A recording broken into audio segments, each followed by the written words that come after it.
మందంటే మాకు వ్యసనం కాదు, అలవాటు పడిన సాంప్రదాయం.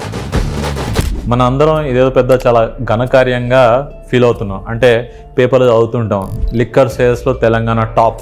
అరే ఇది గర్వించదగ్గ విషయం కాదు, ఎందుకంటే సేల్స్ ఎంత టాప్ అవుతున్నాయో జబ్బులు కూడా అంతే టాప్ అవుతున్నాయి.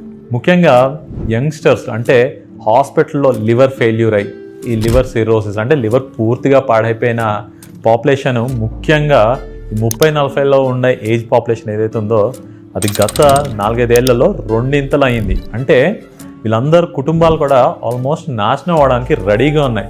దీని అంతటికీ కారణం ఆల్కహాల్. అండ్ ఈ సర్టిఫికేట్స్లో చూసాం అనుకోండి, cause of death liver failure అని రాస్తున్నారు, కానీ ఆల్కహాల్ అని మాత్రం రాయట్లేదు. ఈ రాయకపోవడం వల్ల దాని తాలూకు ఆల్కహాల్ తాలూకు ఇంపాక్ట్ ఏదైతే ఉందో అది ఎవరికి అర్థం కావట్లేదు. తాగడం వల్ల ఏమవుతుందో చెప్పడం నా ధర్మం, పాటించకపోవడం మీ కర్మం.